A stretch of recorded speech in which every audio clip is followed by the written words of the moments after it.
Welcome to the fourth and final part of this mini-series, and for anyone new, I'm exploring the extent of a rather massive bottle dump, which I passed at the end of the second video. And in this video I'm exploring downriver, where Google Earth has revealed the possibility of some spots where the river might have dropped some interesting modest treasures, like bottles and intriguing pieces of social history.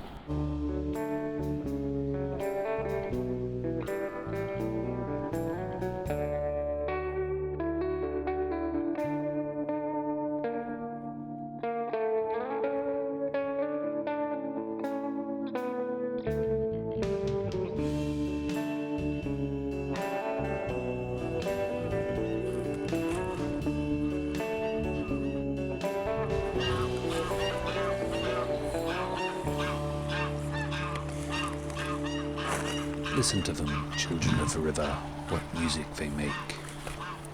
Obviously paraphrasing Dracula there. Excellent book.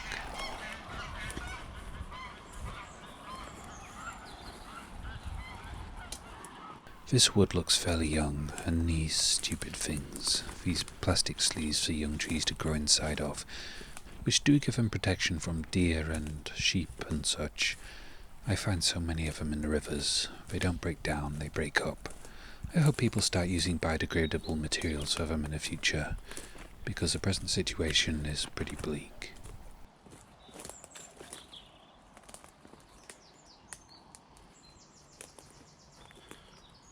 I didn't particularly want to leave the wood, but it seems to be getting denser and harder to get through, so it's out into the open I go, onto the rather restricted land of the sewage works.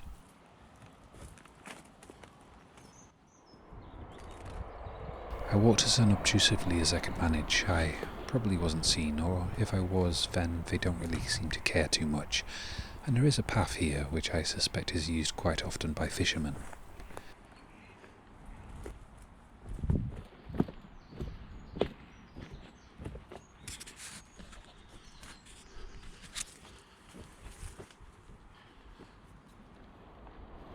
Nothing down there but rocks and plastic trash.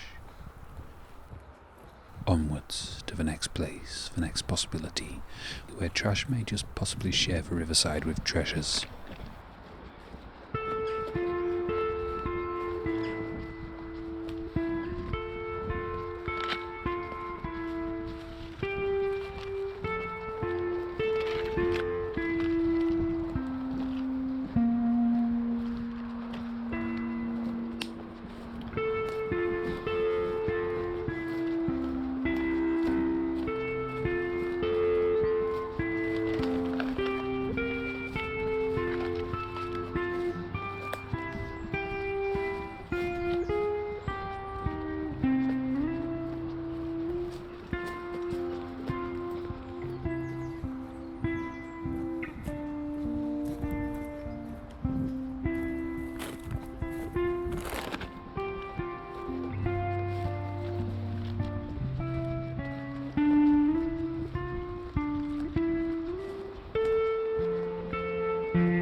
This was the most visible beach on Google Earth, but from here it looks to be mostly tyres and wires and a dustbin.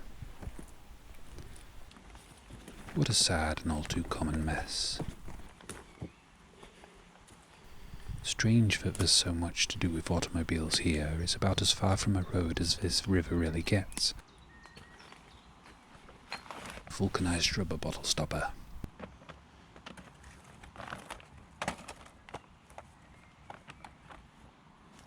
and a big bundle of wire, which of course I'll take.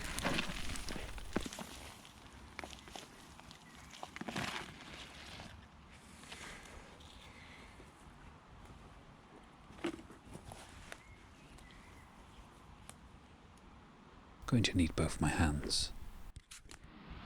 So wire, a broken figurine, some of the most modern bottles from the dump, and this, which looks like a copper planter, are all that this beach can realistically offer me today. I will take some of the plastic, but I can't really manage the biggest pieces, which would make the most difference.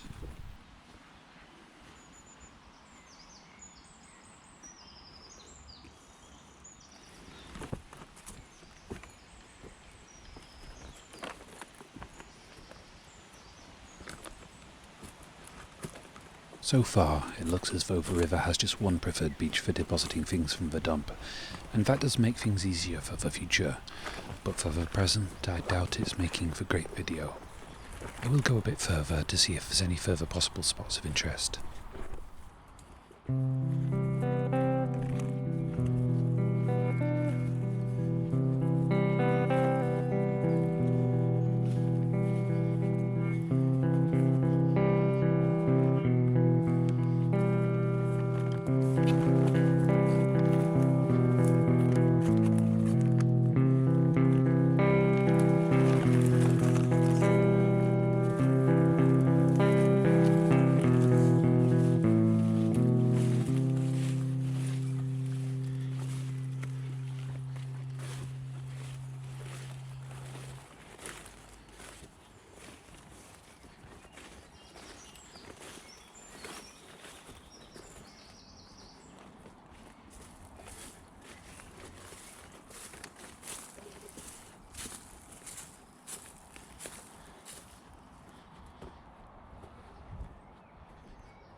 I think this is perhaps the largest, finest patch of wild garlic I've ever walked through, and I wish my camera could pick up the smell as well as the sights and sounds.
There's a tiny, empty-looking beach down there, and a trashy-looking one down here.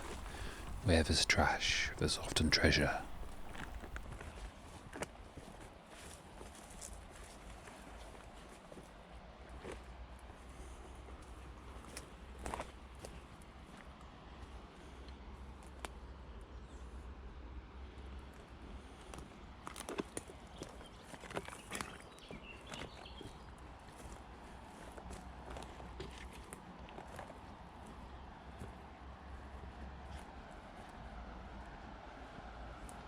Sadly, not today.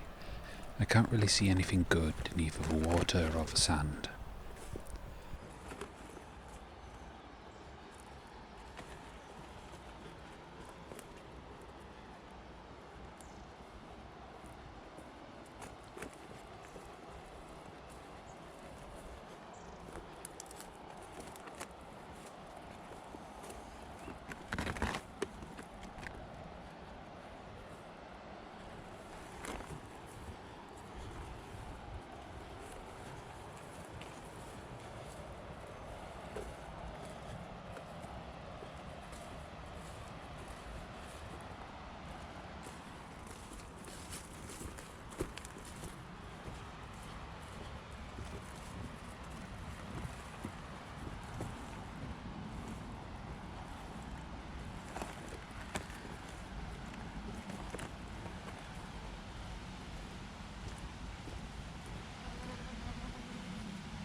And this is as far as I'll go today.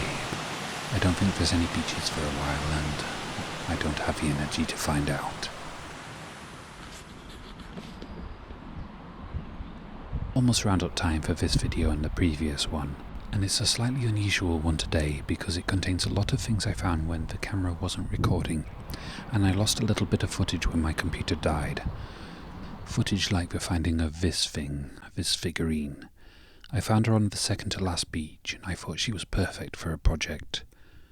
I've not quite finished her transformation. I'm not entirely happy with the paint job as it currently stands. It's a bit too rough in places, but here she is regardless.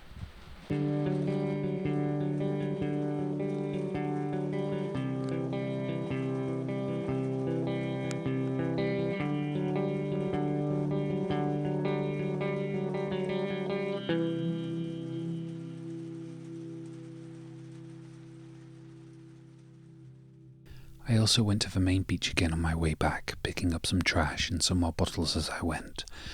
Quite a few more bottles, as it turns out. I got 2 ink pots for my growing collection, some more milk glass, which I do intend to do something with one day, a few nice medicine bottles, a lung tonic, 2 from Woodward Chemist, London, and a syrup of hypophosphite, which was once sold as a medicine but contained the potent neurotoxin strychnine, beloved of assassins and crime writers. Quite likely this bottle held more of a poison than a cure for whoever drank the contents. I found a whole heap of small bottles, a few with branding or interesting shapes, a triangular one, which somebody once told me probably held something poisonous, and the shape was so people who couldn't read so good knew not to drink it. Shame the medicines were sometimes poison too. And after showing off these, we come to my favourite, which doesn't look like much, does it? It's a squat little pot, a bit cracked and chipped and stained. It probably held shaving cream or similar, nothing particularly special. But what it says underneath was unexpected. It says, British made, sterilised, free from anthrax. Which is something I really do hope is true of all my ablution products, so why don't they reassuringly say so nowadays? Well, more is known, and it's really not as easy nowadays for the circumstances that led to a few outbreaks in the first few decades of the 20th century to happen again. One quite notable and interesting outbreak was amongst soldiers on the front line in the Great War. Commanders thought it was the enemy using chemical weapons, but it wasn't. It was shaving. Soldiers often had to wear gas masks, and it was thought that they had a better fit, so were more effective, over a clean-shaven face. The problem with this was that the war had closed down the import trade of badger hair from Russia, and so shaving brushes were made of horsehair instead. Horses are much more susceptible to anthrax than badgers, and any slight shaving nick would let the bacteria in and cause illness and sometimes death. That, I think, is everything. I found making this little series quite difficult and frustrating, coinciding as it did with the time of year to do my accounts. It also coincided with a minor ailment, falling behind on answering comments and messages, and the frustrations of a failing computer system that had to be replaced midway through. So I don't suppose that this video, or any of them in this series, will be counted amongst my best. I hope you've enjoyed it regardless, and I hope you will still return for the next one, which will hopefully be better. As ever, please give it a like if you liked it, subscribe if you want to, hit the bell icon to enable notifications, comment, share, donate, buy or ignore. Thank you all very much for watching, and for now, goodbye.